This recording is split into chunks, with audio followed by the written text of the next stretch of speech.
Boom, we're live. What's up, everybody? Today, we are joined by a good friend of mine and someone that we've had on the podcast many times before. That would be MrRoflWaffles, the legend himself.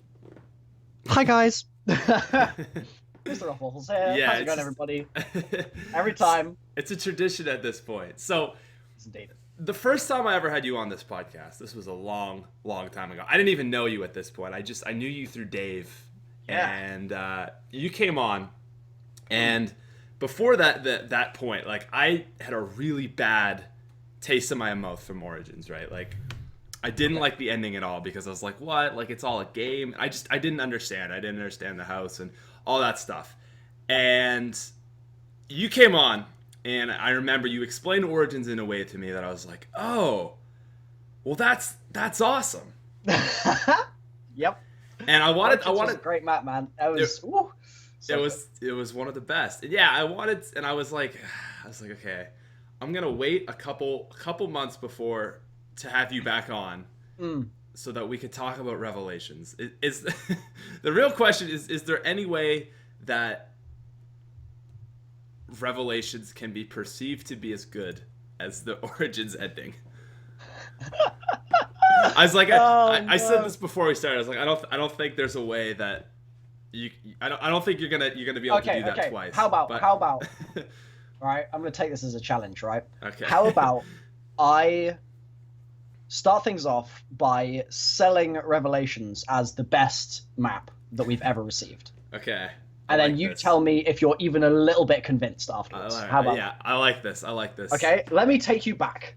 Story time, everybody. All right. I hope you've got your tea in the chat, because we're gonna be having a little fireside chat right now. Okay, getting nice and cozy. So Revelations is the best map ever. Okay. Revelations is the best addition to the zombie storyline we have ever received, for the following reason. Okay, let me take you back to August last year. Okay. At this point, the zombies community doesn't know what the hell is going on. Okay, we've had Origins, and then we've had the 2-year gap, which Treyarch then smartly made into an actual 2-year gap in their storyline, but that's besides the point. We have a 2-year gap, and we're just about to start getting some really solid information about the direction that Black Ops 3 is going to be going in. Okay, and at this point, we're not really aware of the fact that they're going to be going super duper multiverse. We don't know that the Shadow Man exists and all of that malarkey. We're not aware. Monty is but a figment of Jason Blundell's imagination at this point, okay? So the community is naive, maybe, or just lacking certain information that in a few months' time it's going to get in droves, because Black Ops 3 was insane for all of that. We had so much story content, so many trailers, so many ciphers, so many radios, so much everything, okay? But this is before all of that happens. I just want to make sure that we're in that sort of frame of mind starting this story off. So I am in Germany, and I am there just sort of walking along at one point towards a hotel with a couple of other YouTubers, and a guy from Activision called Alan comes up to me and he says, "Yo, Milo, you're coming back to our hotel after this thing that you're doing today." And I was like, "Excuse me? I'm coming back to your hotel? Like, is this a weird pickup line that you're like, what's the deal here?" And he's like, "No, you're gonna die." And that's all he said. And I walked off, and I was like, I don't know what's happening, but something's happening, and it's going to be amazing, okay? And so I go do the event that I was going to do, whatever it was that day, and then I go back to the hotel that evening, and I walk into the lobby. Alan is sitting there, and he's like, "Okay, Milo, just wait here, okay?" Give it 2 minutes or so later, Jason Blundell walks down the stairs of the hotel, comes across the lobby, shakes my hand, says, "It's nice to meet you. Been watching your videos for a long time, and we've got a lot to talk about, okay?" And so, from that point on, for the next 6, maybe 7 hours, something like that, I am sitting down with Jason Blundell in this hotel talking about zombies. And Mr. Dalek JD's there as well. He doesn't really say anything because I am taking up all of the airwaves, just talking through so much stuff with Jason. I actually have a notebook that I had been carrying with me for ages at that point, with suggestions for the storyline, with suggestions for gameplay, things that YouTubers like ourselves have brought up, things that the high round community have brought up, things that noobs that don't even play the game often had brought up as well. I had so much content in that little blue book. And over those 6 hours or 7 hours, I talked to Jason about where I wanted to see things go. Now then, one of the things that we brought up in that conversation, in that massive discussion that we had, was the topic of the primis scrap. For those of you that aren't aware, the primis scrap is a bit of paper that was torn up and fluttered all over Revelations. It was scattered, all over Origins. It was scattered all over the place. And at the time, when we pieced it together, it was really weird, because we had gone from maps like Mob of the Dead, Die Rise, maybe Buried, you've also got obviously Origins itself, and a certain kind of narrative and story was beginning to be crafted. But when Origins came out, and we suddenly got this primis scrap with these 4 heroes on it, and it said primis, which is first in Latin. When we first saw that, we were kind of dumbfounded. We were like, what is this? Why does this exist? And what is its purpose in Origins? What the hell's the deal? So Jason asks me, Milo, what's the deal with the primis scrap? Explain it to me. Tell me what's going on. And I'm like, well, sir, it just so happens that I've been preparing for this moment all of my damn life, okay?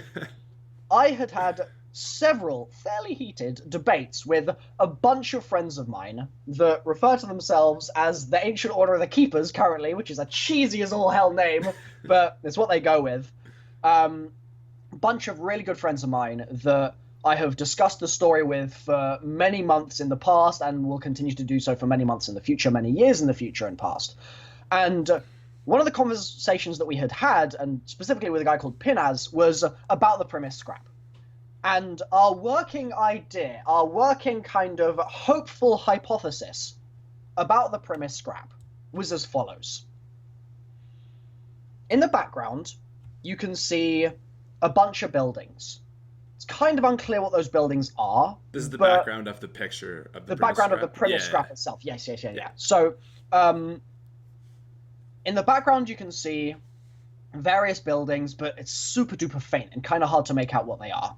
In the foreground, you can see all of these sort of common people, as it were, these kind of just general populace of whatever area that those characters are in, and they're kind of hailing our characters. They're saying, like, something about them is so special that they deserve to be revered. They are just so key to the situation of whatever event is going on at that particular time that they deserve the utmost respect. Our characters, obviously, are standing on the mound. They're raising their staves into the air. Light is shining down. They have some kind of holy kind of effect about all of them, okay? And so the working theory that we have is that, or had, is that for some reason, okay, our characters were maybe in something along the lines of ancient Mesopotamia, the Hanging Gardens of Babylon. Something or other is going on here. A great battle has just been won, and the people from the surrounding areas are basically coming to pay their respects to essentially the 4 gods that have just saved their lives and cleansed whatever evil is present in that scenario. And sort of a nice segue there, the evil present in the scenario was sort of suspected and, I guess, guessed at being the ancient evil that Sam talks about, a more ancient, a greater evil than you lies here, Richtofen, that old quote that we've been hanging on to for so long. That's the evil that we were thinking might be present and had been banished by our 4 heroes. Okay, so that's kind of the frame that we had that map in. And I said to Jason, it seems like a great battle's been fought, and there's one thing that I want to say that is problematic about this. And Jason's like, tell me, Milo, what's the problem? I'm the king of problems in the zombie storyline because I wrote the damn problems.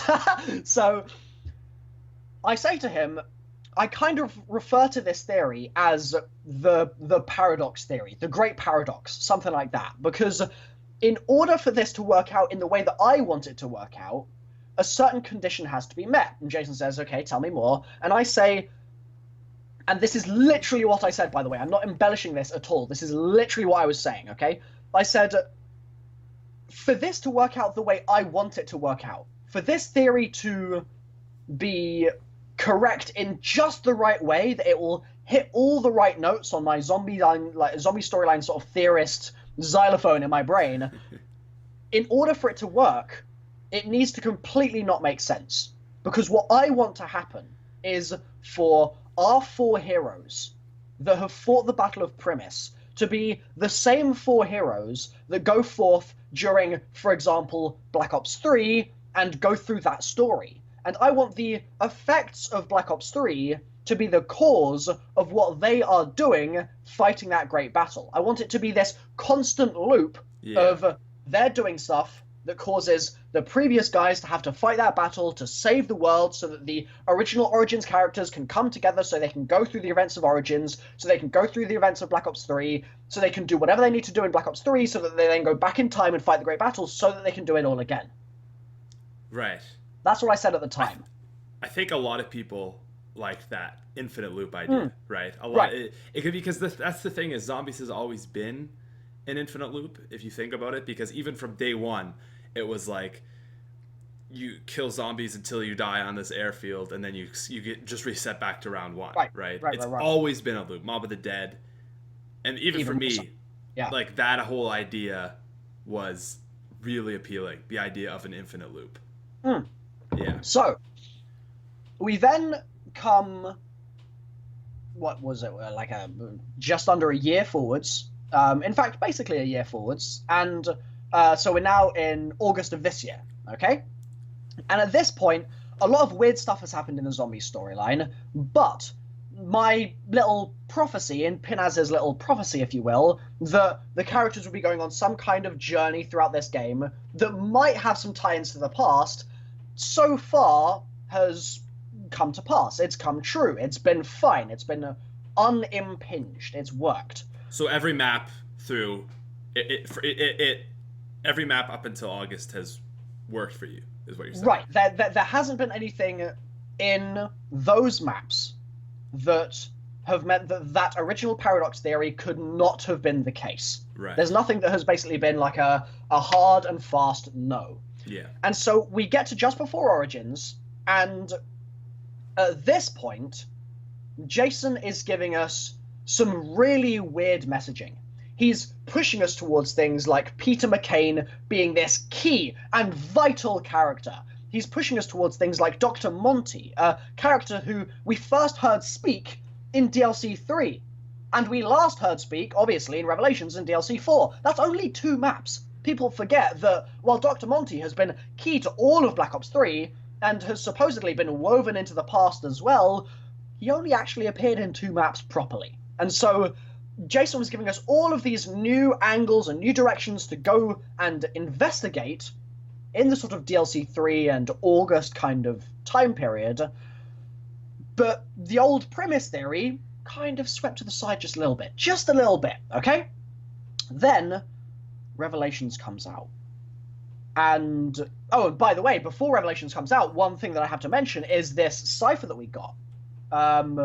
After the great battle was over or whatever, our 4 heroes stood upon the mound, light shone down and cleansed the sickness from all around them, as far as the eye could see. They are the first, they are the last. Ancient shadows and fractured realities haunted our dreams. Something like that. I couldn't recite it verbatim, but that sounds pretty good. That was the cipher that we got in, let me think. I believe it was Zetsubou, maybe Horizon, but I think it was Zetsubou. So that cipher was like, this is sounding a bit like the old premise paradox theory, boys. Yeah. What's going on here? They are the first, they are the last. I like that line. Okay. That's a really nice line. It's so good. So we get to Revelations, right? Revelations sort of, and I want to very, very specifically say sort of here, changes everything. Because Revelations does 2 things. It sets up a huge array of question marks for the future. It sets up myriad things that the community has latched onto and said, I don't understand this. I don't like the way this works. There's got to be more. I'm guilty of that massively. So I do think that there's got to be more. And I'm right in saying that because there does got to be more. But anyway, there's a massive number of problems with that map. Questions that are unanswered and it feels unsatisfying. But that's not the point of Revelations. Revelations is, for lack of a better phrase, the closing of a book, okay? And the reason that had to happen is that there were so many problems with the zombie storyline. We're aware of this. This is not something that I need to lecture you on right now by any means. But what I'll say is that there were so many problems that could only really be fixed in a certain way. There was also a story that had been told for the last 8 years that had, in many ways, naturally led to a certain type of conclusion. The whole loop thing that we had talked about as this primis paradox theory a year ago. And so what Jason did, and what the team at Treyarch did, and what Craig Houston did, and all of those wonderful people that work at Treyarch, is they said, okay, we are going to close this book as tastefully as we can. We're not going to go and throw in any crazy things that completely are sort of out of whack with the last 12 months of what we've been doing, nor are we going to throw in anything that has been completely sort of out of whack with the last 8 years. So they're sticking to very well-known themes. Sophia, for example, big important theme from the entire Zombies storyline. Things like the summoning key, big important theme from the 12 months of Black Ops 3. They're taking these key themes, they are tying them together with a nice ribbon, sending them off into the beautiful blue light of the Apothecon's sun, and closing the book. And when you open that book up again, and you sort of peek inside and you go, oh, what's in here? The story begins with Primis, standing on the mound, just where Monty puts them. The light shines down, cleanses the sickness for as far as the eye can see. They are the first. You get to the end of Revelations, you get to the end of the book, they are the last. That is the story of Primis. Wow. So, that's not all that Revelations does. That's a lot. That's a lot. That is a huge amount. To be able to get a grip on the open book of the zombie storyline and shove it absolutely completely tight shut is no easy task. But it's not all that they did. And this is where the master stroke of Revelations comes in, okay? Okay. There are things in Revelations that are either sort of... how can I say this in the right way? They are reframed versions of things that we had seen in the past. They are takes on things from the past. So that I'll get into specifics in a moment. They're takes on things in the past that previously have been completely boring information, not much to really go on, or kind of dead ends, and they've refocused our view on them and given us, or given those things, a new lease on life. They've given them room for exploration in the future. Also, another thing that it did really well is that Revelations took some of the key themes that it used in closing the book and basically fed them to us in such a way that when there's a sequel, and there will be a sequel, mark my words, they're working on it real hard right now, when there's a sequel, they have a certain kind of armory of themes that they can draw from. They have a certain armory of techniques that they have used, ways of giving us information, even simple things. Like, for example, all of the Monty trailers that we had prior to Revelations coming out, that was part of Revelations in my mind, because they were enabled by that map. They were enabled by the grandeur and the anticipation and the finality and the importance of that map, and they wouldn't have happened without it. And so all of the techniques that Treyarch used throughout the year of giving us extra storyline trailers and more and more and more, and extra ciphers and new things in the maps themselves, new gameplay mechanics and whatever, in a lot of ways, they all happened because they would either be needed in Revelations in some way, or they would certainly be needed in some way to help close the book. But because they've now been made, and because we've now lived through them once, the future is super bright because Treyarch have so much more scope for wherever they want to take things. Origins was the wiping clean of a blackboard that we had been randomly drawing lines on for years. Revelations is the buying of a brand new, pristine blackboard, but we still have all the chalk that we had before. We've still got all of the old techniques for drawing nice little dotted lines between things. All of the stuff that we've been doing for the last 8 years is repackaged and brought forth into a new era of Call of Duty Zombies. So that's Revelations. Okay. Wow. How did I do? That was well done. That was a lot. And people, I saw a few people saying Milo's going on too much, but that's sometimes you just gotta. That's me. Sorry. That's you. And I understand. I was like, I just gotta let Milo go through this. That is a lot to take in, but I gotta say, that actually makes me feel better about Revelations. Like just that one long tangent. I actually feel better about Revelations. Because that was, I think, my biggest problem with Origins. It was the same problem I had with Revelations, right? And that was that I felt unsatisfied, unfulfilled, right? And for Revelations, it was a little bit different, right? Because I was just expecting something more epic, right? I was expecting something like you know, the intro to Revelations, okay? It sets up the map so well. Like you've got the house and everything, and the Shadow Man and everything's screwed, and it's insane. And then the ending is like, you know, you fight the Shadow Man. I mean, I've seen people kill him in like 30 seconds. Yep, it literally takes about 30 seconds. Yeah, and it's so quick. You know, what's the line? It's like the most evil and terrible entities in all the known and unknown universe, right? And it's like, okay, you know, a Panzer sometimes takes more to kill than this guy. Pretty much always, yeah. Yeah. Yeah. So, like, to me, that was kind of my problem. Is like, it's this build up, and you kill him, and then even after killing him, it's just like I didn't feel like the cutscene was enough. I just I don't know what it was. It just there's a little like Maxis and Sophia, they do their thing and they go off. That's fine and whatever. I love that bit so much. Just like looking back to that bit, at the time I was like, oh, that was a bit brief. He just buzzed off into the sun and that's the end. Come on. But looking back, Maxis, okay, I don't want to rant for too long because, again, people in the chat are just going to be like, Milo just talks for 7 years, man.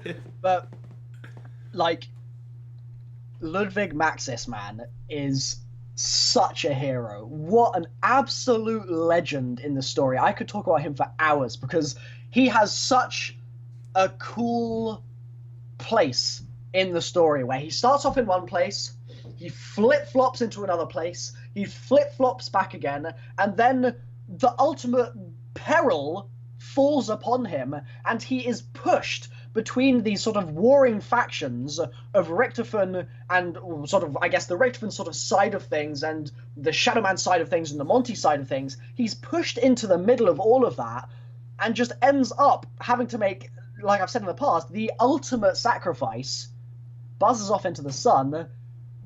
I love it. It's Maxis. So good. Anyway, sorry, as you were. No, it's all right. Maxis. Okay, can you? Why did Maxis like release the Shadow? Okay, my question. Like, I have so many questions, but why didn't Maxis have a soul?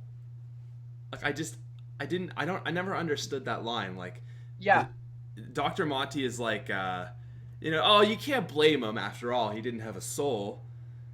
And I never understood that, right? Like, he goes from Origins where he's in a... So I think admittedly, there is a lot about Revelations that I haven't been able to digest in a way where I can give you a really satisfying answer. Yeah.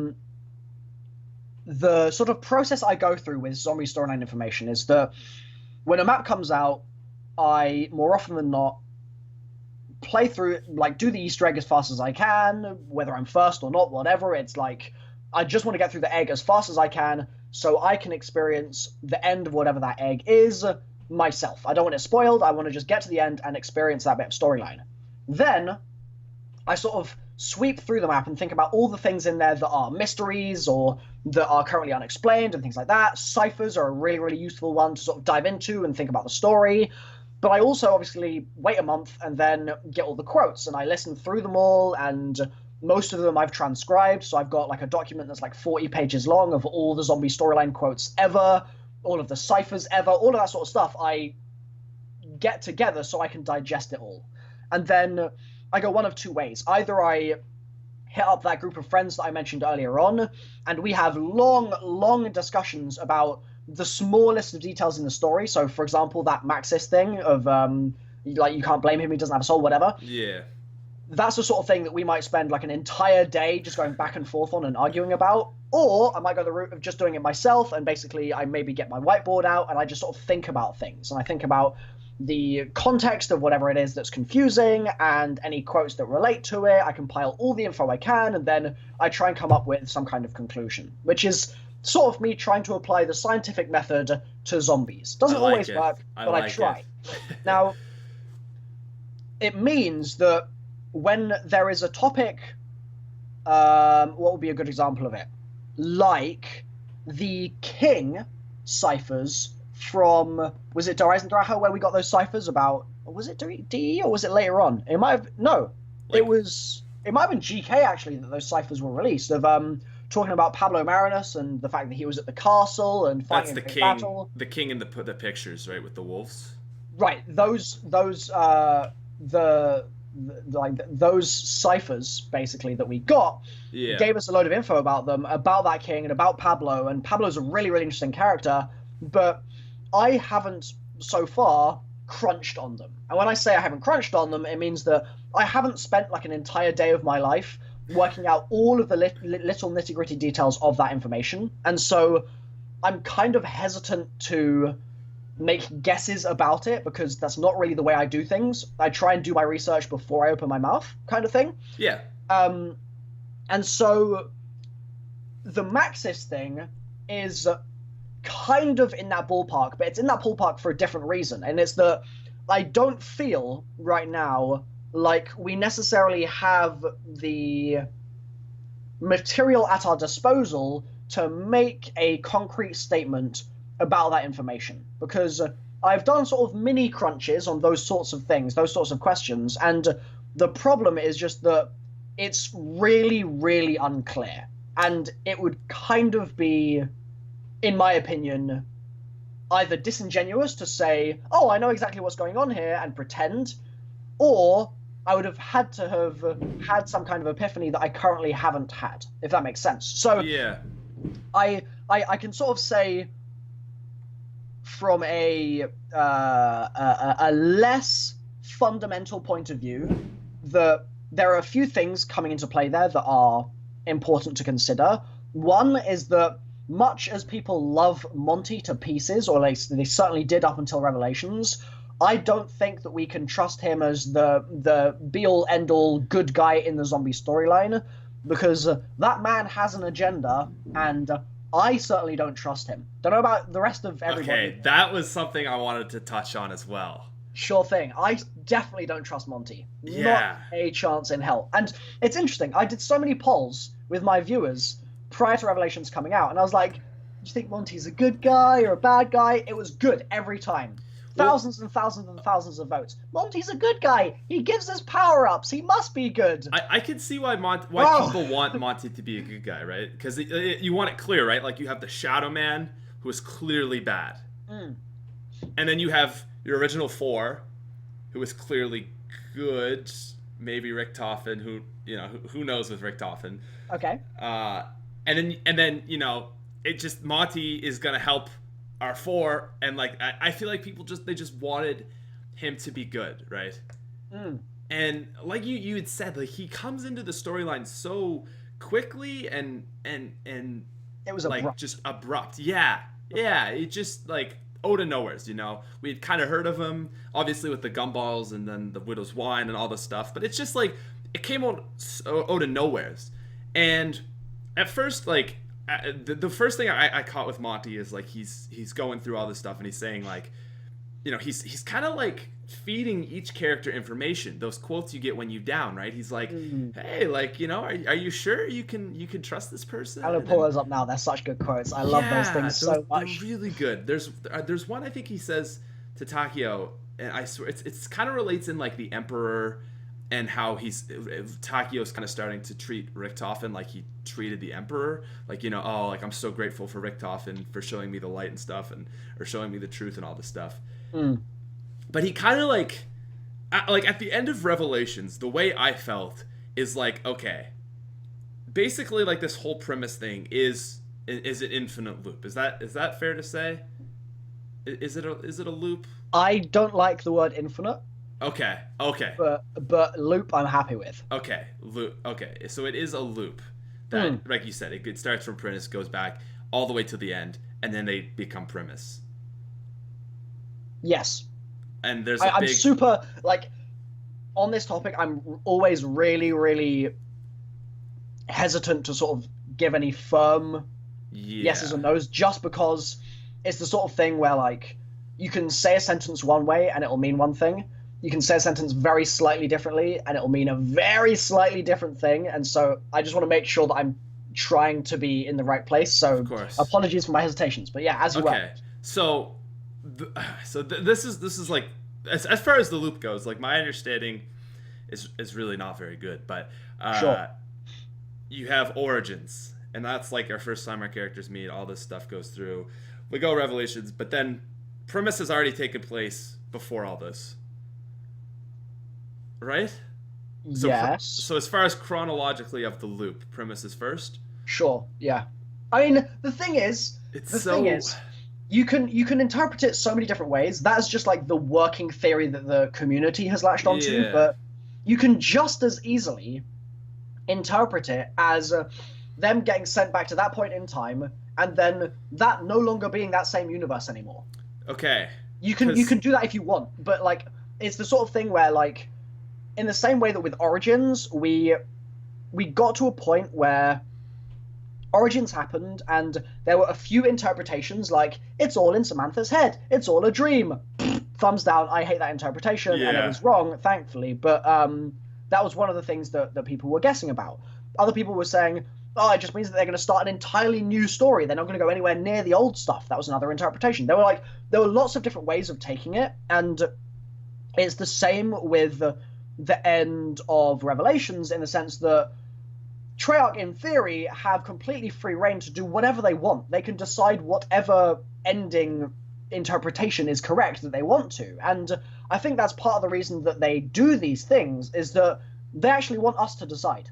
So if we jump on the idea that it's a loop and they've always been in that cycle, then there's a good chance that that's how things will end up. But if I have a little mini uprising on my channel, I'm like, we need to get together and we need to assume that it's not a loop, and they go to actually a different kind of branch of history, and that ends up somewhere else, then Treyarch could end up making that canon if they really wanted to. So it's like, is it a loop? Sure. Is it not a loop? If you want. It's up to you, kind of. It's a bit weird. I could see the argument for and against that. Yeah, I think let's work for now with the loop in mind, though, because it's the most the closest we have to concrete that we can get, really. Okay, so I can't really in my head there's so much left out, right? If it is a loop of how they get from premise to Origins. So they're not the same people. Okay. The people that fight the Great Battle in premise presumably wouldn't have to be the same people that are the Origins cast. Okay. It's just that whoever the Origins cast are have to become premise. Oh. Does that make sense? Oh, so it's like yeah. The sort of the premise side of things over here, and then let me just make sure I'm on frame. Yeah, so you got the premise side of things over here, and so they fight their little great battle, and that's like a very specific point in history where they fight the great battle. Right. That's fixed, and then there's however X many years, and then Origins happens over here. And Origins happens with a group of people.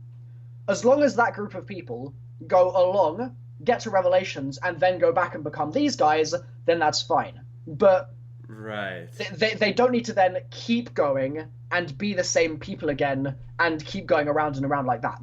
They could die after Revelations, but then be born, end up being the Origins crew, go forth like that. That could happen. Does that make sense? Right. So like it could be technically different people, and like let's just sort take. of, but it would. So the loop would presumably happen basically the same way each time, basically the same way, not 100% the same way, and we see those in the memory segments and we see those in the various different things, but the cinematic trailers as well specifically. I think the idea is that if you take it to be as sane an explanation of what's going on as possible, it would be the premise characters start off their lives in the late 1800s. That's when they're born. Then in World War One, they're soldiers. They go through Origins. They go all the way through Revelations, and then Revelations happens. They go back to Primis, back to being Primis, and then when they're Primis, they either die or they end up doing something else or whatever. But then the cycle starts again, as it were, and the characters are born late 1800s. They go through, etc., etc. Okay. That actually makes a lot more sense. Because I was trying to think, like, how do they live all the way up to Origins, and then how do they make... And forget all the memories, and like... Yeah. Okay, that makes sense. So then, that actually is good. I like that. So assuming all this, right? We go through, we get to Revelations. If it is a loop, that means Monty has done this before, right? Monty would have been through it. Yes. So... if Monty has done this many, many times, because it's a loop and it could maybe not infinite, but it's been going on for quite some time. Yep. Let's say 300 loops we've done. Sure, why not? Right? If Monty's done that 300 let's say 63 loops, please. Okay, I like 63. 63 is an important number. Okay. It is. Is it? Yeah. Oh, okay. I thought you were just pulling out a random number. No. It's either 63 or 64, but I'm pretty sure it's 63. It's the if I recall correctly, the dimension in which the summoning key is found. Oh. Okay. It's a digression. Let's move on. So 63 times they do the loop. Sure. That means 63 times Monty has done his thing and sent them back, right? Sure. I feel like Monty is just kind of... He's really scheming there, you know? Like, he's wanting this outcome to happen, obviously. So, here's a question for you, okay? Yeah. Is Monty aware? And that's the thing, right? Because if Monty's aware of it, then he's really scheming. Oh yeah. Right? Oh boy. Right? Indeed. If he goes through with it every time, and that's just the way Monty is every single time. He's going to make those choices that gets to him. Maybe he's not as bad. But if he's aware, then yeah. I think it's problematic because we know so little about Monty's true intentions, ultimately. We know that he knows a hell of a lot about what's going on, and we know that he is... I guess, powerful in some senses, but powerless in others. Okay. And we get to this point where we get to the end of the cutscene, and he goes, "Oh, that all works out perfectly." And then the characters fade away, and they become Primis, and it's like, So Monty, just in the moment, decided that it would work perfectly if they went back in time. Does he mean it's perfect as in that means that the loop is sustained perfectly? Does that mean perfectly as in that would just be a nice place for those four characters to end up in history? What is the deal? And ultimately,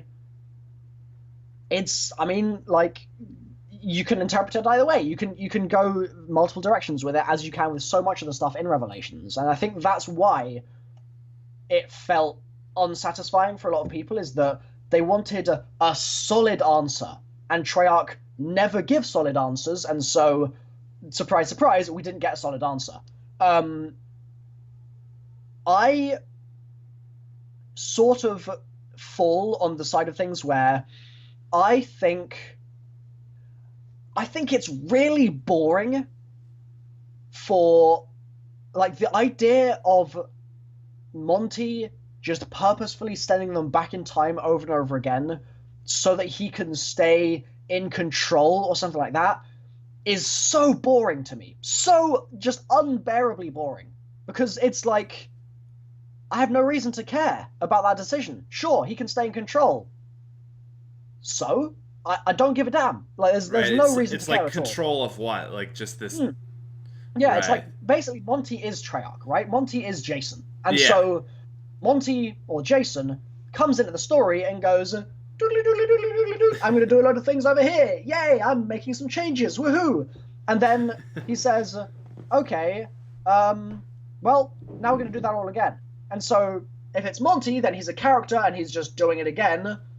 Okay, fine. If it's Jason, then, well, to be honest, I love Black Ops 3.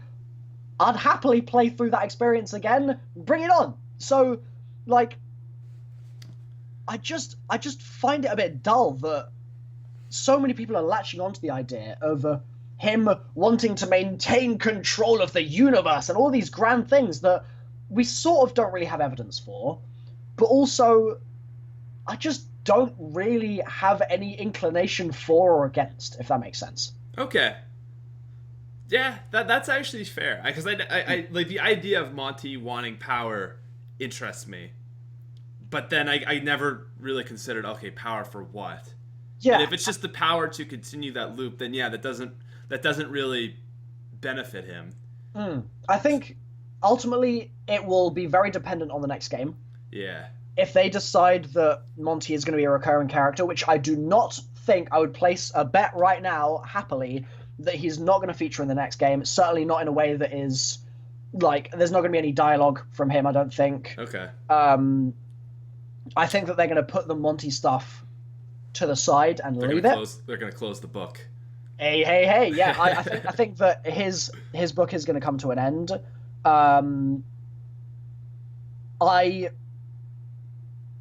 I just don't think that it's a discussion that, like, so here's the thing in zombies, right? There's quite a lot of the time, you end up having discussions that are pointless.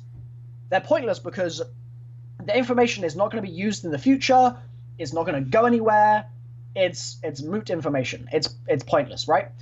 And a lot of those discussions I love. They are the heart of Treyarch Zombies, and they just absolutely fill me with joy, and they're what I spend my free time going over and over and over, because I love it. Absolutely love it. Peter McCain, prime example, spent so many hours on that damn guy before we heard any mention of him in Black Ops 3, because I just enjoyed his character. As a person, I thought he was a pretty cool chap. And there are other things in the story that are pointless in the sense that I just haven't got a reason and haven't got any motivation to investigate them. There just isn't anything there. And the whole idea of Monty being this kind of scheming, evil dude that wants to maintain power is kind of one of those topics, because you learn a certain amount about him in Revelations, and you learn a certain amount about his motives and stuff like that in Gora Krovi, etc., etc., but there isn't really anywhere that you can go with it, in my opinion. You can say he's evil, that's the way I lean, but ultimately, for what purpose, with what leader, for what duration of time, etc., just kind of ends up in a rabbit hole that doesn't go anywhere. So gotcha. I think that Monty is interesting because he is just the embodiment of Jason in the story, but he's also uninteresting in the sense that he was introduced in such a way that doesn't really actually make me want to learn more about him or about his purpose, etc. In summary, Monty was a plot device, and it's a plot device that has been used, and I don't think will be used again. Okay, that's fair. I never thought about that he's like basically the embodiment of Jason, but yeah, that's a cool idea. Okay, so you mentioned like you don't think he's going to be in Black Ops 3 or the next Yeah, zombies, not Black Ops 3. next. Let's say Black Ops 4 new series. Let's call it whatever. that for now. It's not going to be Black Ops 4. I can guarantee 100% it's going to be a new thing. It could be like a Black Ops Declassified or like something like that. Treyarch Warfare. At this point, it's basically like Call of Duty Studio Warfare because you got Infinite or Infinity Ward on one side, and then you got Treyarch making content while they're making content. That's crazy. Yeah, that's an interesting thing with the Newton's Cookbook, and it was kind of a weird time for them to introduce that. I'm scared, man. I'm very scared. I'm very scared. I'm scared because, and this is actually something I'm working on a video on right now. I think we're getting more maps next year. Yeah. And that means... I agree with that. That means that time is being diverted from Treyarch's next game. Right. And much as I would love new content, oh man, that sounds good. But at the same time, I want new content in 2 years' time as well. And that new content is much more important than the stuff that's happening this year. So, do I want new maps? It's kind of like giving up like instant pleasure for something in 2 years that's going to be way better. Right, and I would so wait. I would so wait the 2 years, but I don't think that Activision will wait 2 years. No, because the thing is Activision is going to... They're a business, right? And they're going to do ultimately what makes the most money. Exactly, and their focus is going to be, Call of Duty this year is doing very badly.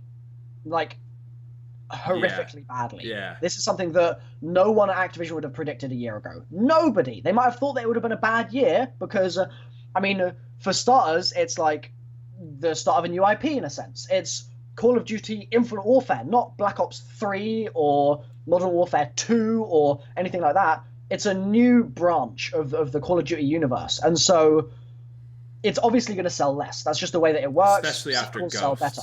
Right. And no one, I don't think, would have expected it to get as bad as it currently has. I mean, the player numbers are horrific. The sales are horrific. Sure, their revenue isn't doing as badly just because of the fact that they made everyone buy a much more expensive version of the game to get COD 4. Right. But ultimately, COD's in a bad spot. And it's become cool to not like COD as well. Yeah. And when you put those two things together, you end up in a situation where Activision, in their board meetings, are going to be going, oh man, how do we make people like COD again? Like right now. Like in this exact instant. Now. I can't wait 2 years. Right now. How do we keep COD from disappearing? Well, we do more of what people enjoyed last year, and that's Black Ops 3 content. It's definitely not Infinite Warfare content. So it just makes sense. Yeah. It's just the logical thing to do. Right? And it's scary. It's super scary. And I worry for not only the zombies sort of story, which I love so much, and the games, which I love so much, but I worry for Treyarch itself, because Treyarch have been crunching all the way through this year. And now should really be the time when things change up and they get to really invest a lot of energy into the next project. And they change their focus and they approach it from a new point of view, etc., etc. If that can't happen, or if that is prevented even a little bit, because they're having to constantly think, oh, we've got to keep making Black Ops 3 content, da-da-da-da-da. I just worry that, like, the devs are going to get burnt out. Some of them are going to leave. People are going to be like, well, I didn't sign up for Black Ops 3 for 5 years. I signed up for Black Ops 3 for 3 years, and then the next COD for 3 years, etc., etc. They might not like it. And if that happens, and it means that there's tensions in the studio, or somebody ends up making a subpar product because they're unhappy with the way things are going or whatever, is just going to hurt not only Treyarch, but the people I know that work at the company who I love, and also the games themselves. So, scary times. So that's one. I would say that's the far pessimistic viewpoint. Okay. Maybe not far, but that is, I would say, that's looking at the potential for what could go wrong. Right? I would say that personally, I would say that that's the realistic standpoint. Yeah. Okay. More than pessimistic. I think pessimistic would be like predicting the worst case scenario. Yeah. Whereas this, I think, is just what is gonna happen, regardless of whether we like it or not. Like, I don't think that there's necessarily a way to get around the fact that Activision needs more Black Ops 3 content to be made because they need Call of Duty to stay afloat. It's an insanely popular series, and they're going to do whatever it takes to keep it running in the short term and then in the long term. And that's going to mean that Treyarch have to spend less time on the next game, which I'm worried about. But yeah, anyway, as you were saying. Yeah, well, that's a good point. But I'm just thinking, it kind of depends how much time they're going to be devoting, right? Sure. Because you can, what if they're making remakes? That's not going to take as much as a full-blown new map with new storyline, right? Depends. That's true. It depends how much you want to put into the remake. What shall I say to this?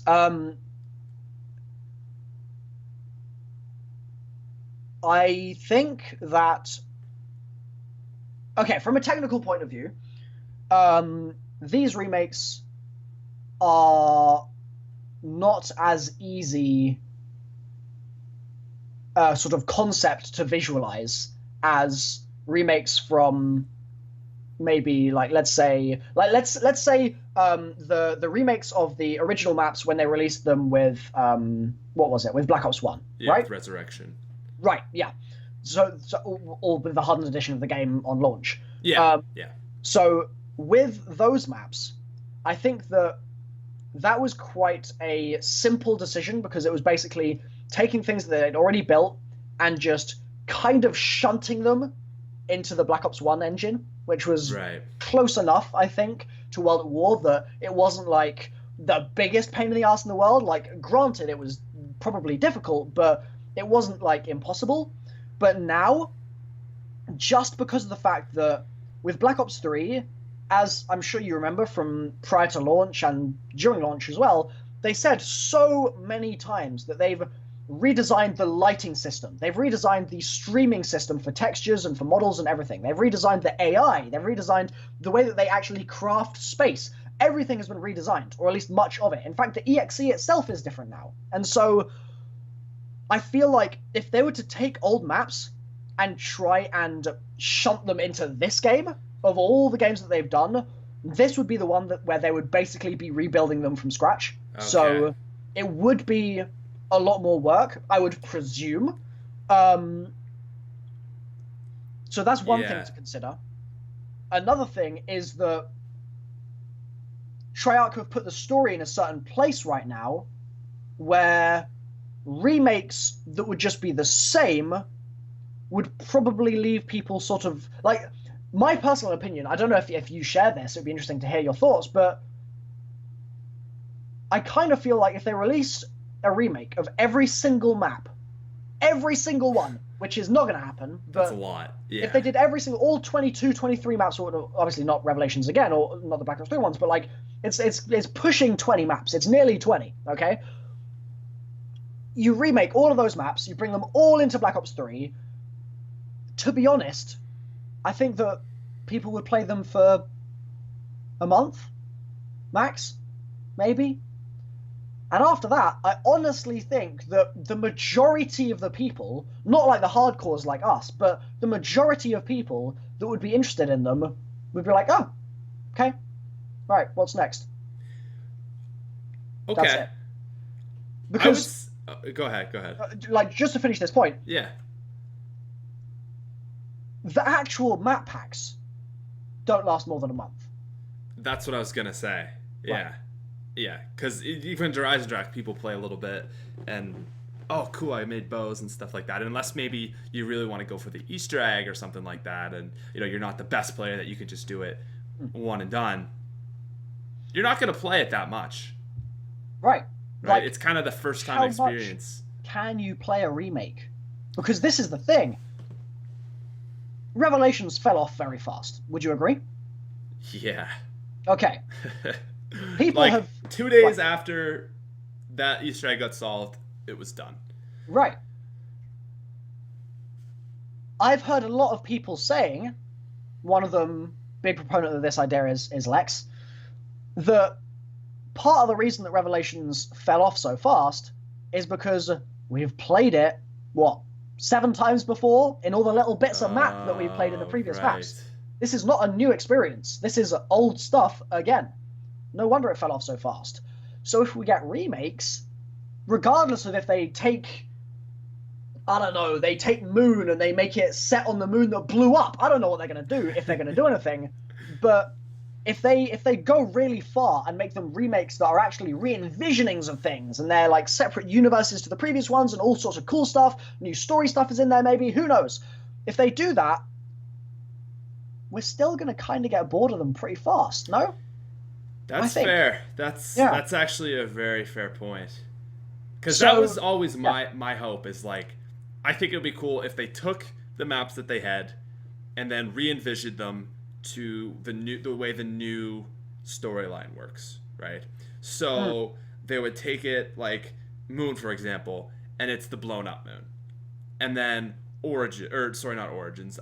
Transit, and it's the non-blown up Earth, right? So it might be a really, really happy transit where there's no fog and no denizens, and it's like actual shops, and it's but there's still zombies or whatever. Or maybe like, you hit round 25 and then the moon, and then the like Nuketown Zombies, where the moon events happen and then it blows up or something like that. Nuketown, same sort of thing. I mean, Nuketown wouldn't really be all that exciting, but can I just go on a very quick tangent? Yeah. One sentence. I had a really interesting conversation with Jimmy Zielinski about a world where the events of Moon never happened. It was really interesting. As you were. Okay, so yeah, I mean, that was it, right? Like, you could have the same idea for Die Rise. You could have 2 upright towers, and you jump back and forth, and things are different. I guess Buried wouldn't be all that different. Buried would still be buried, fairly. But you know the idea, right? Of just taking that map and redoing it. But that's a good point. Is that, would we get tired of it? I think we would. That's like, and I don't know if Activision are aware of that. And you know what? Thinking about it, maybe we're actually very wrong about this. Maybe Activision aren't the complete bozos that people assume they are half the time. And maybe what's going on is they've looked at the numbers for Revelations and they've gone, okay, so we've got a chart here, and you've got people starting off in Revelations, and they're having a really good time. Easter egg solved. Okay, player numbers are still very high. Okay, and then 2 days after Easter egg gets solved, there's been a little dip, but maybe that dip was not the precipice that we thought it was. Maybe it was actually just a small dip, which is like the YouTube community. Yeah. But really, maybe the map got played loads. And so maybe their stance on things is, well, the YouTube side might suffer, but the actual player base still plays those maps for years and years and years. And so maybe they're going to say, okay, remakes, if we bring out a load of those, that player base, that sort of a hidden majority, might still play the maps for who knows when, until, I don't know, the next Treyarch game. Like, that's a good point. Maybe they're the hidden numbers that we don't see. I don't know. Because that is the thing. I mean, when we say that, it dropped off, we mean as far as YouTube views, it dropped off. I mean, in part, because the thing is with me is, like, my views were fine until much later than I was expecting, really. Like, I was doing completely fine views wise. Obviously it was less, but it was sort of fine until like probably like late October, like mid to late October. So it was over a month. Yeah. And I think that obviously YouTube started making a load of changes as well, and so that played into things, and things went a bit crazy. But regardless of that, just specifically the Revelations effect, I think alongside the views side of things, it's also just like gauging things by. Okay, here's a really, really good example. One of the ways that I kind of subconsciously gauge how excited people are about a map is the number of times I get tweeted a cipher from that map by random Joe blogs on Twitter saying, "Hey, have you solved this?" And it's just a picture of the cipher. Prime example, okay, massively prime example, Zetsubou no Shima. You're in the little tunnel going down to where the plant is, you look up, there's a cipher on the ceiling. Yes. I have had more tweets about that cipher, since Infinite Warfare came out, than I have had tweets about the cipher in the pap room of that map. Speaks for itself. More people, like, from my perspective, from my point of view, more people are more interested in ciphers from Zetsubou than they are from the primary base on disc map of Infinite Warfare. What does that say about the game? Yeah. Yeah, no, it's right, man. Like, I don't know how you feel about Infinite Warfare. For me, I want to like it. Oh, yeah. And I appreciate it. Like, I look at what the developers did, and I go, wow, they put, like, their heart and soul into this. And, like, they really put a lot of effort into this. It doesn't really... To me, Exo Zombies didn't feel like a full map a lot of the time. But I look at this, and I think, like, okay, this is like a full effort map. It's just not for me. I reckon Exo Zombies would have felt like a full map if Origins never happened. That's fair to say. I think that the problem for Exo Zombies was that Origins was basically a Black Ops 3 map. Yeah. And I thought about that, but yeah. Yeah, it came way, way before its time. Yeah. And so we were sort of going along as we were. I keep making little graphs and stuff. The physics is getting to me, man. Like, oh dear. But we were going along our merry way, and then we got Origins, and suddenly we're projected 50 feet in the air, and we're like, holy moly, this is amazing. I've never like been in as deep an experience in zombies as this before. And then Exo Zombies comes out, and it's like, it's okay, yeah. I guess, like, it's all right. But yeah, the sort of lack of fulfillment, I think, would... Okay, put it this way. I think that it would have been fine if they had been able to develop exclusively for next gen, and they've been releasing it, like, now, for example. Yeah. But then they didn't even have an on disc. Yeah, it was map, DLC. right? Yeah. That was a lot of the issue, for sure. Yeah, and I think that probably meant that they actually had less scope as to what they could do, because so often, like, the on-disc stuff will be, for example, I don't know, the truck in Shadows of Evil, the walls in Shadows of Evil, etc. They'll repurpose those in future maps and use that data. Couldn't really do that in Exo Zombies because that data didn't exist, because they hadn't made it. So, problematic for them, for sure. But, yeah, I think that... Wait, what was I just about to say? I was just about to say something. What did you just say a minute ago? I said we were on the idea of just space, like, Origins kind of making Infinite Warfare not good. Just before that. Or the Spaceland stuff? Okay, right. So, do you feel like the problem that Spaceland has is the same problem that Exo Zombies had? No. Interesting.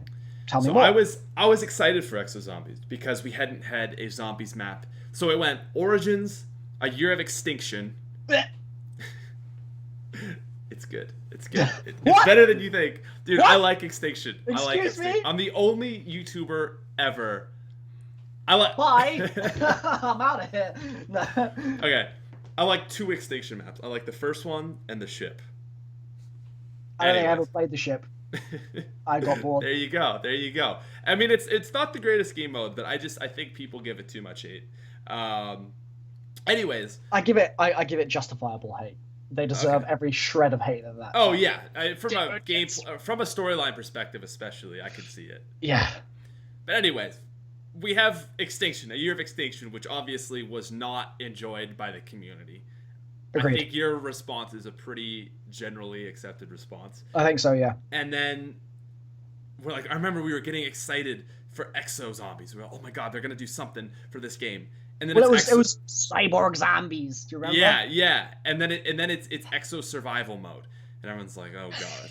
And then you beat Exo Survival Mode, and you get this little tiny zombies mini map where like you can play for like 3 minutes, and that's it. Yeah. And then we go to Exo Zombies. So finally, it's been a year and a half since Exo Zombies. Like, it was like enough time between Origins that I was really ready for a new map. That's fair. And then we had our Exo Zombies, and that was fine, but it wasn't totally fulfilling. And then Shadows of Evil comes along, and it's like, oh my god, this is it. We're back to it. Like, you've got the snakeskin boots on a Saturday Night Trailer. Oh what a good song. My god. What a good trailer. What a good everything. Yeah, oh, exactly. Man. Like, you're still excited about it. Absolutely, till the day I die, man. Yeah. And then we go through all Black Ops 3. It's dandy. Everything goes well. And we have Crovey in July. We have Revelations end of August, early September. And then we only have 2 months to really digest that. Not even 2 months, because Revelations ended about halfway through September, I feel like. Like when we beat the Easter egg. It must have been like... I mean, we got the cinematic cut a month after, so it would have been start of October. So you can call it start of October for the end of Revelations. Yeah. So it's a month. And then a month to here's this new map and this new game mode. It was too much. And I went into it really trying to go into it with the same mentality of any Zombies map. Like, okay, DLC, or not really DLC day, game drop day, I am going to grind on this. I'm going to like put my all into it. I'm going to make Pack-a-Punch guide videos and Easter egg guide videos and do all the things I normally do a bunch of live streaming and just go ham. And I got it. I got it like 8 hours before release. I got it a little early. And I said, you know what? I think I'll just hold off till later in the day and I'll stream my first time run through. And I did that, and it was fun. You know, it was an all right time. Like, I enjoyed it. Mm-hmm. And I streamed that. And I said, you know what? I think I'm good. I think I'm good for the day. So day 2 rolls around, and I go, okay, I'm gonna do some stuff. And I play through, and I'm like, you know what? I'm not really feeling this. So I'm like, whatever. I'll just stream again today, and that'll be it. Day 3 rolls around. I've had it, and I'm like, screw it. And I streamed Modern Warfare Remastered. So that was my experience. I did a couple more videos. I did a video pointing out the highlights of it, what they've done better than Treyarch. I've done some videos pointing out what they did worse than Treyarch. But I couldn't get into it. I respected it as a map, but I personally, like, I didn't like it. I didn't enjoy it. I couldn't get into it like I could get into a Treyarch game. I've got a couple of ideas about why that is. Okay. But I want to ask you a question first. Yeah. If you had to, in a couple of sentences, explain to me why, by the time Revelations came out, you still had energy to play a Zombies map after a year of constantly playing Zombies maps, what would your reasoning be? Why did you wake up the day Revelations came out and go, it's time for Zombies right now? The main reason is because it's the end of the story. It was the climax, the peak. We've done all this, right? It's building up to this moment. And that was why Revelations was so anticipated. What about Gorod Crovey then? What I'm getting at here is, were you still motivated to play because you felt like you were on a sort of a journey, and the journey obviously had an ending point, which was Revelations, but like it kept getting bigger and grander and better and more interesting and exciting. The story was cooler and etc. until Revelations. Like, was it because you were on that path that you felt like you were still motivated to do it, or was there like, are you just a big fan of the way the gameplay is and you're always excited for a new map, or like what is the sort of core fundamental thing that keeps you doing it? Okay, so this was the first year that storyline interested me. I played World at War all the way to Black Ops 2. I don't care about the storyline.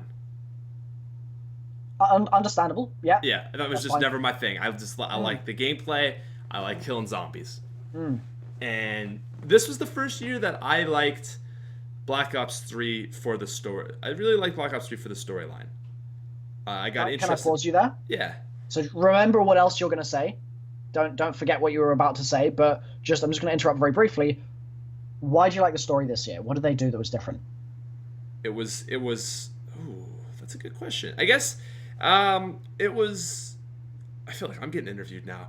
It was more obvious. It wasn't so hidden, right? Like if you look at Black Ops 1, for example, you could play all those maps and really not even know there is stuff going on. Right? Sure. Yeah. Okay, now we're in the moon. Now we're in Shangri-La. Like, you know. Yeah, it's a bit scattershot. Yeah, but Black Ops 2 storyline just wasn't good. Besides Mob of the Dead and Origins, I didn't care for the characters. I couldn't get behind it. Black Ops 3, I think it was a combination of the characters, already being invested in them, and just the fact that it was a little bit more put into place that this is actually a full storyline, and there's going to be things happening every single map. There's going to be a progression in the storyline. You're going to figure some things out, all that kind of stuff. That was it to me, is that it was just more clear that, okay, the storyline is actually going to be put into the forefront for this game. Okay. Right? Yeah. That's fair. As you were then with the other thing you were going to say. Okay, so the other thing I was going to say, what was I going to say? I was on Shadows of Evil, and I was going to say something about Shadows of Evil, but I forget what I was going to say about Shadows of Evil. Talking about why you're still motivated to play zombies even now, one of them being the story. Yep. Right. Yeah, no, I mean, Black Ops 3 was fun, right? It was fun. Shadows of Evil, as much as people didn't enjoy that map, I think like the overall theme, the vibe, the city setting, it's cool. You got the jazz and everything. Rise and Drag, like it's a good game. Right. And on top of that, it's a good storyline to keep you excited. Okay, that's fair. Yeah. So, the reason I was asking all of this is because I wanted to tie it back to why Infinite Warfare doesn't work. Right. As much as I have a huge amount of respect for the devs and more than willing to give them eternal chances to prove me wrong map on map on map. I'm very ready for the next map, the Raven the Redwoods, to be amazing, whatever. Part of me thinks that they just don't get it. I just don't necessarily think that they realize the sort of specific things that make us play zombies again and again and again and again and again.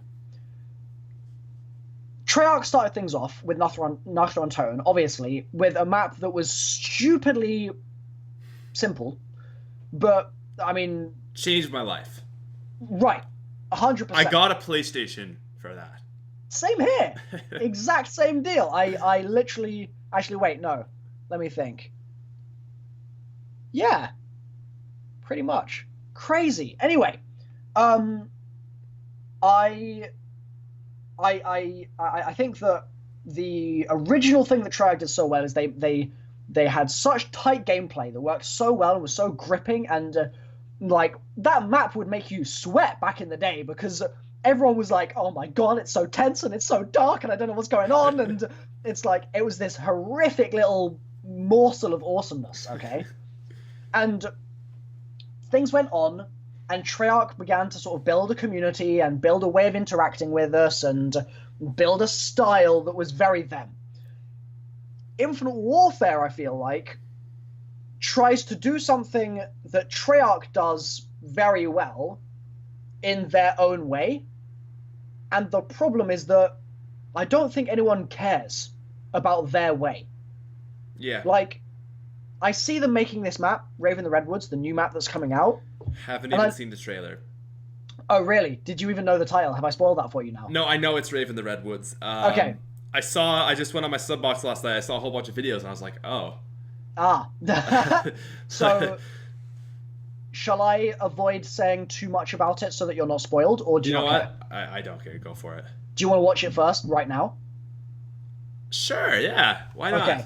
Let's give me a countdown to when you play it, and we'll turn the sound off because you don't need the sound. I don't think that's necessary. But okay, so I'm going to Raven the Redwoods. It's got an interesting name. All right. Yeah. I'll watch. I got. Do you want me to just link you the? Oh, if you got the actual trailer, yeah. Yeah, I can link you that. Yeah, we got Noah J and Pizza and Prestigious Key, MrRoflWaffles, Mr. Dalek JD. It's in the chat. All right. So, yeah, once you're on that, just give it a mute and skip to. Okay, so I'm going to pull it up. So people listening to this on iTunes or SoundCloud, you won't be able to. Actually, I'll use sound. for those people. Yeah. Oh, yeah. I was just thinking because of copyright. I don't know if it was gonna like flag. I should be fine. Okay, cool. In that case, skip to 2 minutes 15 or so. Oh god, I'm doing. Oh my god. You okay? Probably giving people seizures right now that are watching this. Oh no. Okay, we're good. I just had like the infinite loop kind of OBS situation. All right, here we go. Monitor capture. Here we go. Okay. 2:15 is the time you're going to want to skip to, roughly. Okay. Give us a countdown when you're on it. All right. 2:15. Okay. I'm good. I'm at 2:12. Okay, cool. 3, 2, 1, and go. Oh, hold up. I messed up. Okay, now I'm good. All right. 3, 2, 1, go. Out and counter snipers with close range engagements.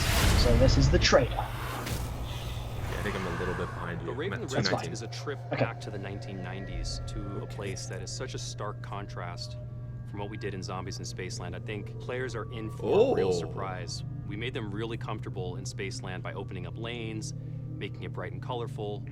This is really a horror film brought to life in a video game form. It's going to blow people's minds. After getting sucked out of Zombies in Spaceland, our 4 characters appear in a cabin. They wake up kind of groggy. They kind of realize that they're maybe in the 90s now. As you explore outside of the cabin, you find out that you're actually in an abandoned camp that's been kind of taken over by a few hundred raver kids that are throwing an all-night rave party in the middle of the woods. The level has this dark, foreboding, kind of spooky vibe, and then the world comes alive. Whoa! There's new weaponry, there's new fate and fortune cards coming, new traps within the map. Our cast of characters are getting a whole new wardrobe change. We're gonna introduce a new character named the Slasher. There's so much more to tell. We can't wait for people to get a chance to experience what it's like to be in Raven the Redwoods. People are in for a real treat.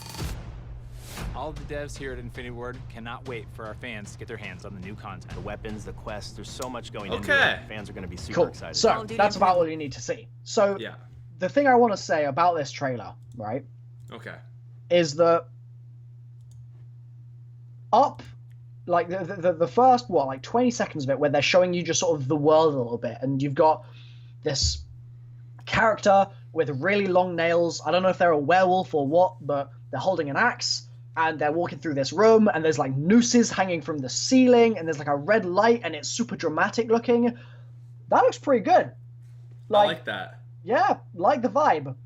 The problem that I've seen is that pretty much everyone that has tweeted me has said, oh, well, I was loving the vibe of like spooky horror film stuff until they turned all the fluorescent lights on, and then it's just like, okay, it's just more Spaceland now. Great. Yeah, that's what I was thinking, because they say, like, we take you completely out of that and flip it on you.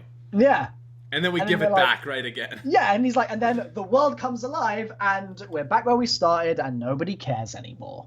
And I just think that, like, I'm not sure if, whether it's the people at Activision or the people at Infinity Ward or just the people that work on Call of Duty in general, I don't know if they necessarily are aware of exactly what makes us tick. And they shoot into the dark, and Treyarch have a lot of experience of doing it, so they're better than most, but they shoot into the dark, it's hit or miss, and then they do the next one, and they iterate and they iterate and they iterate, and we end up with maps like Origins being absolute masterpieces, and Shadows of Evil, etc. It's all fine and dandy, or we end up with misses like Transit, or maybe you could argue Zombies in Spaceland, if you particularly don't like that map. But this, just from the trailer alone, seems to me like another scenario where, okay, cool idea, cool premise, 90s horror film, I can dig it. But then I remember, oh, we're still stuck in the whole it's a film thing. And that means that I kind of don't care about the story. They've done no work to make the story interesting, make the story mysterious, none of it. Sure, there's a cipher, and it talks about Mephistopheles. You can read about him on Wikipedia. Great. Boring. It's just the way it is. I'm sorry, but, like, there's just not anything right now that really motivates me to go, yo, there's so much depth here, and it's so interesting to me on a visceral level that I want to just dive into it. There just isn't any of that. Instead, we're getting the first 30 years of Brian Bright's life in map form. He's going from the 80s, and he's got some nice fluorescent lights everywhere. Now he's got the 90s, and he's got a rave. It's just not appealing to me, man. I'm just not interested in that sort of thing. Like, as much as 80s films and 90s films may be classics, they're also not really the sort of thing that I necessarily want to be playing in the year 2016-17, in my opinion. What do you think? Do you you on a similar wavelength, or? See, my thing is, as I see this, and I get kind of hopeful. I'm like, oh, this could be all right. Yeah. But it's like you said, and I know we talked about this on Twitter a little bit a while ago. Like, it's hard to get into it. Like, why do I care? Right? Willard Wyler, like, I hate that character. Didn't take long, did it? One map and you already hate his guts. One line from the cinematic intro. I am Willard Wyler. I know, right? Oh dear, yeah. I know it's meant to be over the top, but it just doesn't. Come on. It just doesn't hit me all that nice. Oh, you've gone very quiet. Hello? Oh, am I all right? Oh, you're back. Hi. Okay. Yep. I don't know what happened. I don't know, man. It's hard to get invested into it when you don't care about the. I mean, Willard Wyler is kind of, I guess, like the Samantha of this game. Yeah. Right. Yeah, and the thing is, as well, is like, I don't know why, because I'm not a game designer. I don't know what it was that Treyarch did that instantly made me love the characters and the setting and the vibe and the everything. I don't know. And I think about it a massive amount, believe it or not, because I am very much of the belief that if I can figure out what it is that Treyarch does really well, then I can tell Infinity Ward to get their acts together in a certain way. Maybe they'll listen, and maybe that'll improve the game, even if it's just a little bit. Maybe there's a little bit of hope there. So I'm constantly thinking, okay, what are they missing? What can I see that maybe they just haven't stumbled across just yet? And it's tough to sort of figure it out, but one of the things that it is apparent that Treyarch do very well, and again, I don't know necessarily why, but there's just something to be said for characters being, I don't know if it's feeling like real people or feeling like they've got a lot of past associated with them or what, or just feeling very whatever. But there's something that Treyarch do that makes the characters so much more intriguing than anything we ever got from Spaceland. Like, in Spaceland, you're greeted with 4 actors who have been transformed to be unlike their former selves. Instantly, you don't care about those characters because they're actors. They're characters in a map. They're not people with pasts, with families. Maybe one day, when the fighting is over, we can return to our old lives, our families. Like, all of the stuff in Black Ops 3 that is so epic from Nikolai or whoever talking about their pasts and their futures. Richtofen talking to the characters in Der Eisendrache saying, "Tell me, Takio, what is it that your heart truly desires?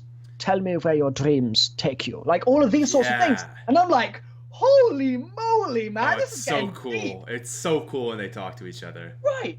And then you get this map, and can I swear? Yes. I shit you not. In the map, Willard Wyler has multiple quotes about the characters' acting being likenable to that of an actor making some softcore porn or something like that. Multiple quotes. And that's not a joke. That's not an exaggeration. The quotes are in there. The guy has maybe 15 minutes of quotes, and about a minute of those 15 minutes are him saying, "Oh, this acting is worse than a porno." And I'm just like, oh, kill me. Just pour Clorox all over me right now. Like, it's over. It's absolutely over. I never thought about that. That's such a good point. You don't care about the characters within each map because they're not real characters. You have the actor that is the actual person that you could maybe like, oh, gee, that sucks. They got sucked into this. But then once they're in the map, they're not that person that they were. Exactly. So there's this idea of a person that you get to see in the intro cutscene, and that's it. And then all you have is, oh, he's a nerd. Oh, he's the jock. You know, he's a rapper, and she's stereotype. That's it. Stereotype. Yeah. Just a stereotype. And that was why I hated the transit crew. Right. Because exactly. Stuhlinger. No, who is the nerd? Marlton. Marlton, yeah. Oh, like he's just. It's just so far with the stereotype of him being a nerd. Yeah. Fission, fusion, and you're still dead. like, you know. So the thing is, as well, is like you look at his character, Marlton, and really he is just a character from an old horror movie, even down to the pens in his pocket, the white shirt, like the glasses. He's 100% just plucked out of like an old horror flick. Yeah. And it's like Night of the Living Dead or one of those. He's like exactly one of those characters, and it just comes back to the fact that, and I was saying this literally since before Spaceland came out and we'd seen the intro. It was just like, okay, they're doing it this way. That I can just tell, just from my first reaction of the intro alone, I can tell is gonna mean that we don't care about the characters and that they have a real problem of making us care about the universe because they've built a world that is a film set, so it's fake, so we don't care. They've built multiple maps, which are going to be multiple film sets, etc. Die with lots of blood everywhere, please. Okay, Willard Wyler, great job, mate. We've got multiple film sets, multiple sets of actors, or multiple sets of characters, sorry, with the same set of actors each time, but we just don't care. And we're not going to care ever. There's not going to be a point at the end of Infinite Warfare Zombies when we fight Willard Wyler in a great big battle, he turns into a demon, starts flapping around everywhere. There isn't going to be a point where I go, oh, okay. He's the Shadow Man. Or yeah, like there's no, I'm just not interested. So that I think is a massive, massive problem that Infinite Warfare Zombies has, that they aren't, as of yet, doing anything to get around. In the next map, are they going to be like introducing some weird sort of thing where the characters have their in-character characters and their out-of-character characters, which would be their actual sort of actor selves? Are they going to do some kind of interweaving of the two? Maybe. Is it going to just feel like a rehashing of what they did in Black Ops 3 if they do that? Yes. It's going to feel like recycled material. So I think that wherever they go with things right now, they're not in a very good place. Also, just want to quickly hit on the whole thing of the universe itself. Black Ops 3 is set in a world that I feel like is intriguing always. Whether it's Die Rise, you're at the top of a damn tower and it's fallen over and you're bouncing between. Even maps like that were received kind of less positively than some of the others, still, in my opinion, are very interesting in terms of the world, the universe, the setting, why they are there. Maps that are masters of that sort of thing, like Origins, for example, does that so well. Yes. The world feels so good in Origins. So real. The music, the everything, right. the weather. Yeah. Oh, it's so, like, Origins, literally, from the spawn alone, I reckon you can project an idea of the map outwards and get it pretty much right, which is that you're in this kind of steampunk, dieselpunk, World War I sort of German war machine sort of type stuff has gone wrong. You've got a load of crazy experimentation. You've got your 115 drills. You've got all sorts of stuff going on, and you are basically stuck in the trenches. And it's not a happy time at all. Like, that's sort of Origins in a nutshell. And you got the rain coming down, and it's like robots walking overhead. It's crazy. You compare that to something like Spaceland, and I'm like, okay, they're in a theme park. Okay, that's it. I've lost interest. I just don't care anymore. I can see your side of it. But the other side of it is that if they had to try to go the Origins route of being serious, people would have been like, "Oh, you're trying to be too much like Origins." I mean, Treyarch. The thing to do is to do something unique, right? Yeah. Is to just not make a zombies mode. Like, yeah. I wouldn't be surprised. Do I say this now, or do I wait till later? Say it. Do it. Okay, how about this? I'll say this. It wouldn't surprise me. Be very careful with his words. I respect it. I just don't want to. Essentially, would it be that much of a surprise if the next Treyarch game didn't do zombies? Whoa.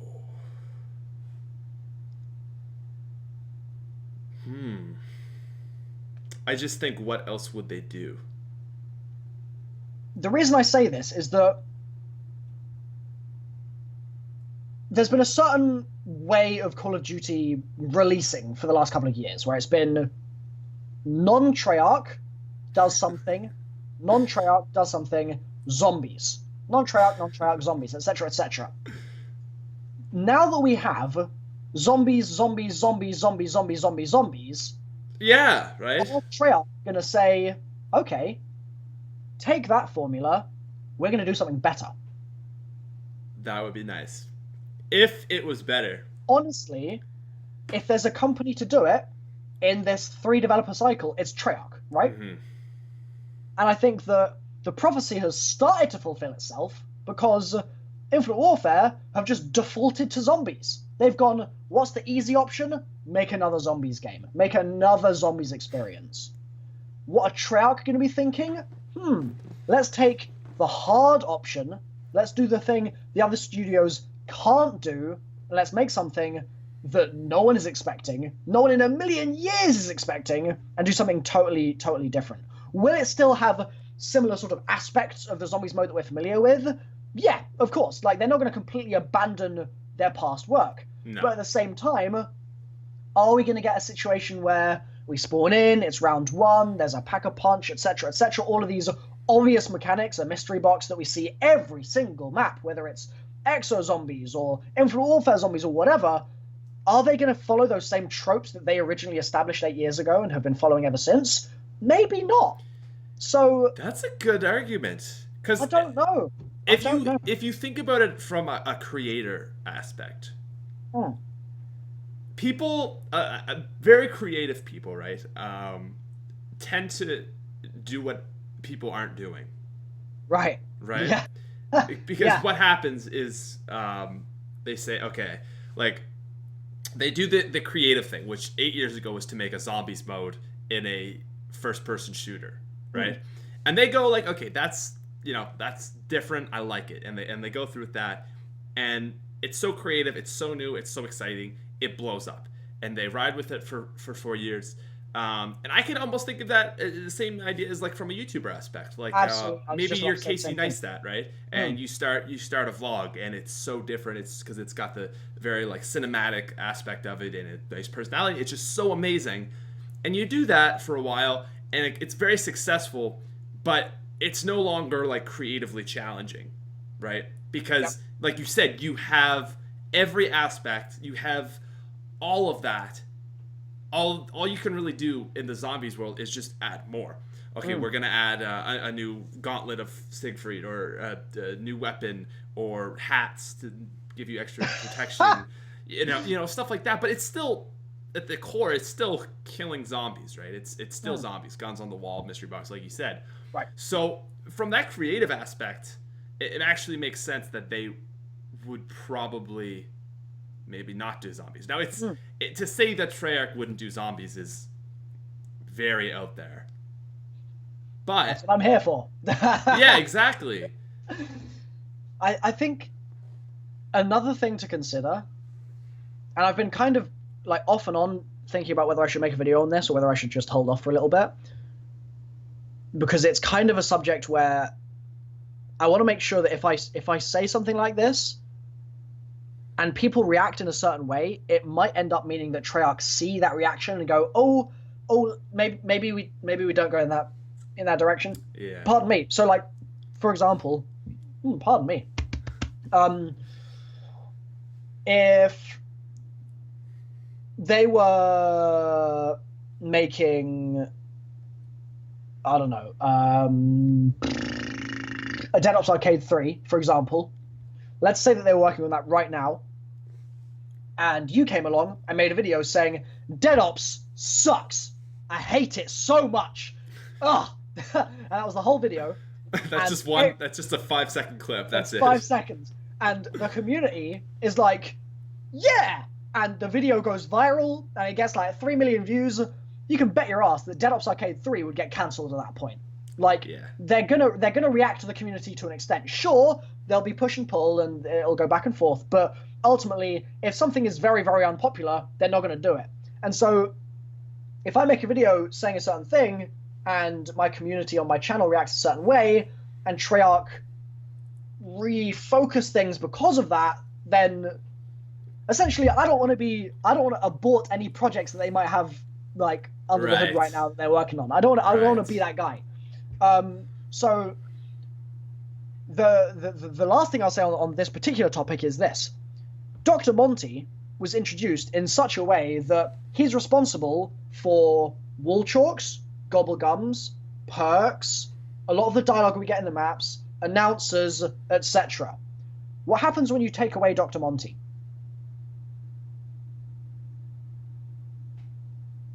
Do you take away all those features? Do you take away the Heart of the Zombies mode that we've known for so long? Wall chalks? Do you get rid of them? Right. Is there something new that they're planning there? Don't know. What do you think about? That is a lot to think about. This whole podcast has been a lot to think about. I gotta say, it is always so fun to sit down with you and talk about this stuff, because you've got, you don't have all the answers, but you have got a lot more answers than me, and can at least even take something that you don't know and kind of point me in a direction that can help me think about things, if that makes sense. Right. I think the thing that I try and do, because I obviously get asked questions all the time, like, who is the man in the blank portrait on Kino, and all of these old questions from zombies. Do you know who that is? Nobody does, but it doesn't matter because there's another blank portrait in Kino on the floor, so there's two mystery people. We don't know who either of them are, but that's fine. It doesn't matter. The important thing is that I try my absolute best to absorb as much first of all, accrue as much information from zombies as I possibly can, because I'm so passionate about it, massively so. Like, I would not have spent all the time I have on this damn story if I didn't enjoy it. I just freaking love the damn thing. But I try and accrue as much info as I can, and then get it all up in my little brain box, so that when I have conversations like this, I can at least give answers that I feel are informed. And that's why going back to the whole crunch thing, it's like, either I can not really do a deep dive on a topic, and I can be kind of a bit hazy on it and make a load of statements that I'm not really too sure of, or I can deep dive, I can get absolutely everything as concrete as possible in my head, and then when the opportunity arises for Jason Blundell to say, hey Milo, tell me about the primis scrap. Tell me what you think it means. And I can then rattle off a story that I think is most logical or whatever.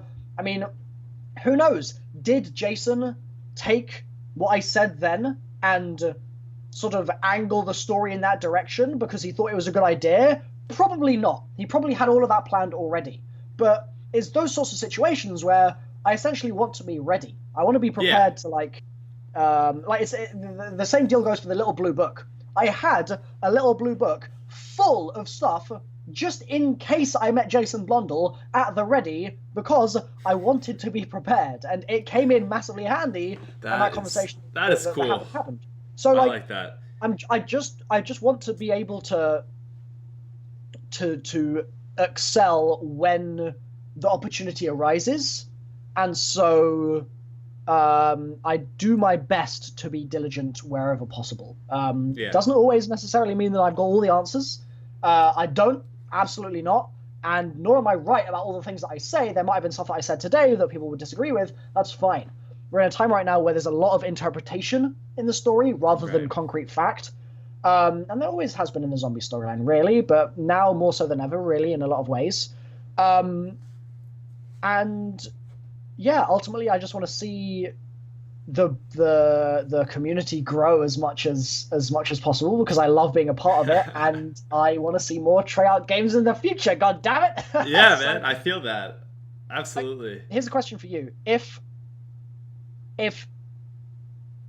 Sledgehammer didn't make a zombies mode, if they made something else, do you think that would make the next Treyarch experience better for you? Yes. Yeah? As a YouTuber, yes. So you think that if they released, not an extinction, but like if they released their own whatever it might be, would you, as a YouTuber, prefer a year of that to a year of more zombies content? Except, obviously, made by a different dev. Wait, say that again? So, your options are either we get a year of Sledgehammer zombies, or we get a year of Sledgehammer doing something that isn't zombies, and it's some new something or other. I'm just from the YouTuber point of view, like, would you prefer a year of Sledge zombies or a year of something else from Sledge that might be a hit or it might be a miss? Right. Obviously, I think the safe answer and the safe thing would be, okay, let's just get another zombies map, and at least at every DLC you can make videos, and that'll get you, some sort of exposure. That's the safe thing. Yeah. But I've done that before, right? I've gone through Extinction, and I've gone through Exo Zombies, and we're going through Infinite Warfare right now. And we're going through Infinite Warfare right now. God bless. And I honestly would be more excited, I think, for a new game mode. It might not do well on YouTube. It might be an absolute fail. Okay. But and you know what? Maybe next Exo Zombies will be great. But I just think it's just too much for me. It's just too much zombies. Do you think if you were in a board meeting with Bobby Kotick and all of the top Activision guys right now, okay, would you say, okay, guys, we're gonna sort of we're gonna make the decision to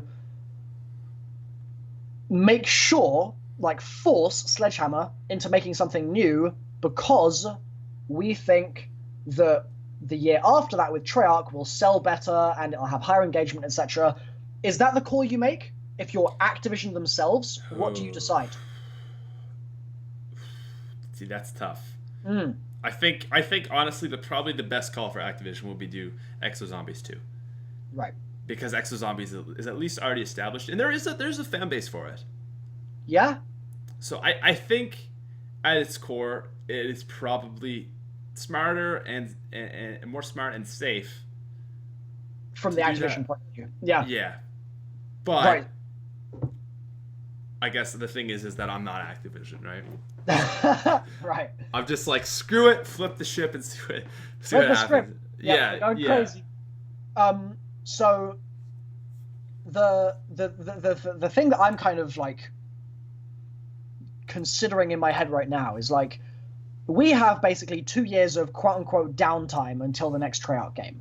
Yeah. A lot of people are going to leave the community in that time. They're going to come into the community. There's going to be changes to the way YouTube works, no doubt. And so different content will emerge or be submerged as the sort of universe sees fit, if you will. Yeah. I can't help right now but feel like the fact that if we sort of put the next Treyarch game out of our minds just for a moment, the fact that Infinite Warfare is doing so badly is going to mean that Activision are basically going to give like an ultimatum to Sledgehammer. The ultimatum being, make a damn good game or else. Yeah. And right now, just briefly, I just want to touch on this topic. What is a damn good game from Sledgehammer? Is it a game that has zombies executed well? Is it a game that starts us off in an area that is new in the same way that Extinction was new, but it's new and it's good? Or, I mean, like even just things like the time period for the campaign. Do they go back to World War II? Do they go back to World War One? Do they go into the future further? Ooh, Are there exosuits? Like, where do they go? I want a World War II game, personally. Yeah. But, is that because of future fatigue? Are you bored of the future? Okay. Well, World at War was my favorite. It was my first Call of Duty. Hell yeah. Yeah, so it's kind of like I got that nostalgia, but definitely kind of bored of the future. Right. But I think just at the core of it is there is a tough decision to make for Activision right now. Right. And I'm glad I'm not making that decision. Okay, so here's the thing, right? All right, we got to wrap this up, but final point. Yeah, absolutely. Go through with it. So,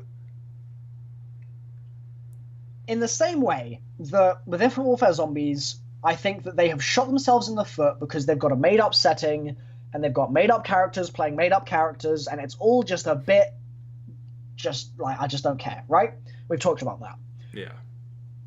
I reckon that much of that same sort of feeling also goes through to games being set in the future.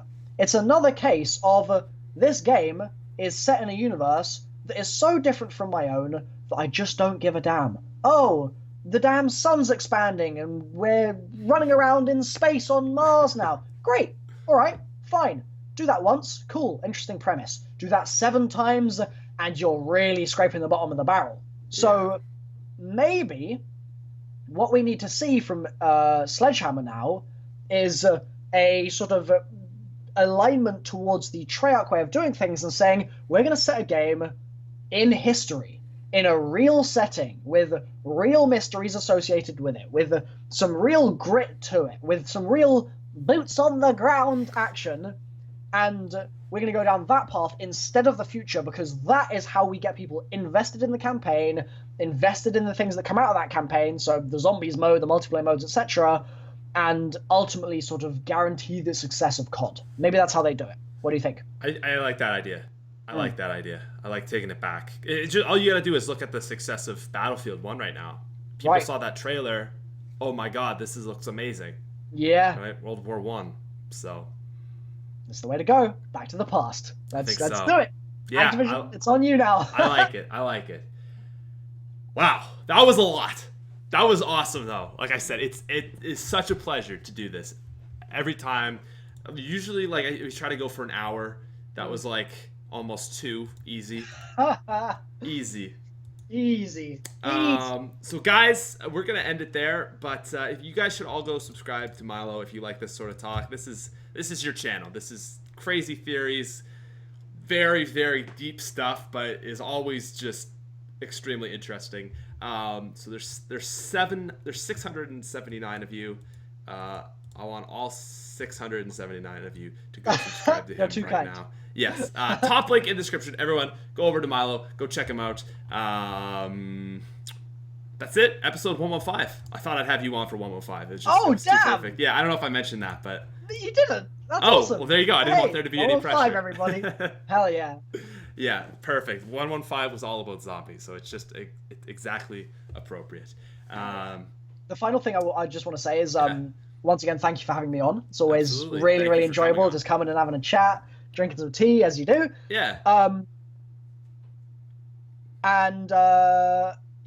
Here's to hoping that things pick up either this year or Sledgehammer do something amazing with the next, and then Treyarch's going to roll back around and it's going to be fun. But until then, many sort of not so amazing maps to go, I'm sure, before we get to that point. But we'll keep on trucking. I'm 10. Sure. Yeah. I might even just honestly, normally I take a highlight because it's usually like I have someone on and we talk about zombies for a little bit. But this entire thing was zombies. I might just upload this all to the channel because it was good. So we'll see. We talked a lot about some cool stuff. So yeah, absolutely. All right, that's it. Good stuff. Thanks. Cheers, man. Thanks again, Pat. Boom.